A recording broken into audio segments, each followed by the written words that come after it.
السلام علیکم سمبلا ورگو دوستو، کیا بات کروں میں آپ سے؟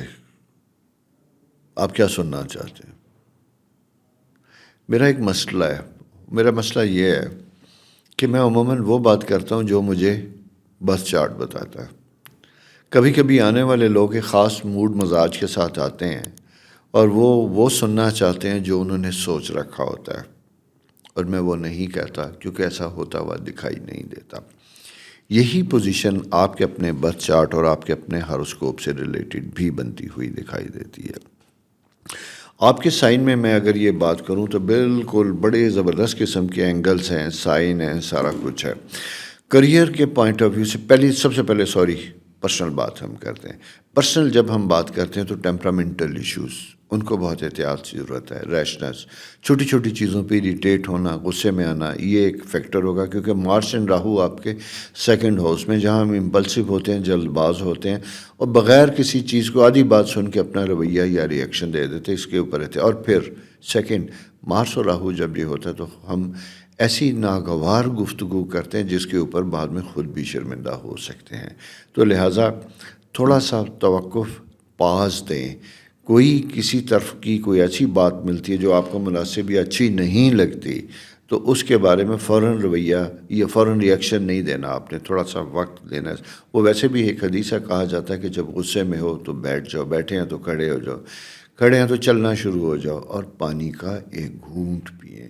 اس سے ہوتا کیا ہے کہ جو ہمارے اندر ایک خاص قسم کی انرجی ڈیولپ ہوتی ہے، وہ ڈسٹریکٹ ہوتی ہے، جو برین کو افیکٹ کرتی ہے، ڈائیورٹ ہو جاتی ہے، اور ہم زبان سے اس کا اظہار کرنے سے بچ جاتے ہیں کیونکہ کبھی کبھی وہ بات کہہ جاتے ہیں جو نہیں کہنا چاہتے، لیکن اس کے دیر پا اثرات ہوتے ہیں جو آپ کے لیے برے ہو سکتے ہیں. تو یہ مارس اینڈ راہو کو خاص احتیاط کے ساتھ آپ نے رکھنا ہے اور ڈیل کرنا ہے، اور یہ یاد بھی رکھنا ہے. کریئر کے پوائنٹ آف ویو سے بھی یہ ایک بڑا پازیٹیو ٹائم ہے جہاں اچھی اپرچونٹیز ملتی ہوئی دکھائی دیتی ہیں، آپ کے سراؤنڈ میں ہیں. اس سلسلے میں بہت سی گفتگو باتیں کرنے کی بجائے پریکٹیکل ہونے کی ضرورت ہے، عملی طور پہ لے کے چلنے کی ضرورت ہے. اگر آپ کو لگتا ہے کہ کوئی ایسی اپرچونٹی آپ کے پاس ہے جس کے بارے میں آپ کو فائنینشیل فائدہ تو دکھائی دیتا ہے لیکن اتنا آپ کے پاس اسکل نہیں ہے، تو بہتر یہ ہوگا کہ مشاورت کیجیے گا، کسی سے مشورہ کیجیے گا. مشورہ ہمیشہ ہر حال میں بہتر ہوتا ہے، اس سے آپ کو چیزوں کو سمجھنے میں، ٹیکل کرنے میں آسانی پیدا ہوگی. فائنینشیل میٹرز میں اخراجات شدت ہوتی ہوئی دکھائی دیتی ہے. کبھی کبھی ایسی پوزیشن بھی بنتی ہوئی دکھائی دیتی ہے کہ جہاں آپ کو پتہ ہوتا ہے کہ پیسے آنے والے اور آنے سے پہلے خرچ کا پلان بن چکا ہوتا ہے.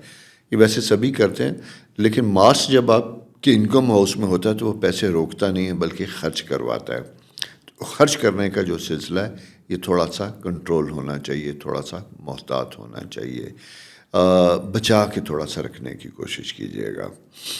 ہیلتھ ایشوز پہ اگر ہم آتے ہیں تو ہیلتھ ایشوز کے بارے میں آپ کو بہت احتیاط کرنے کی ضرورت ہے کہ مارس راہو یہ ایک کنجکشن بنا ہوا ہے. سیکنڈ، آپ کے 12th ہاؤس میں ریلیشن شپ کے پوائنٹ آف ویو سے بھی میں کہوں گا کہ انرجی لیول لو ہوتا ہوا دکھائی دیتا ہے.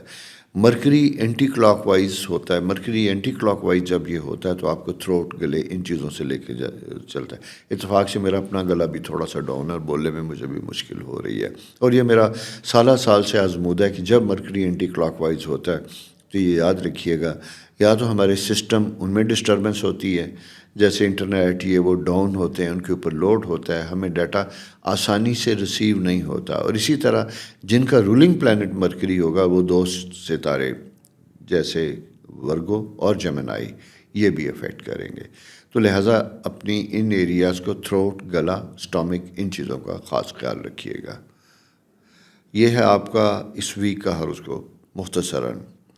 آگے آنے والے ویک میں پھر آپ کے ساتھ نئے ارادوں کے ساتھ حاضر ہوں گے اور نئی تجاویز کے ساتھ. وہ تجاویز جو آپ ہمیں دیں گے آپ کی مرضی کے مطابق ڈسکس کریں گے، اور جاتے جاتے اسٹیرا چینل جو صرف آپ کے لیے بنایا گیا ہے اس کو سبسکرائب کرنا نہ بھولیے گا. بہت شکریہ.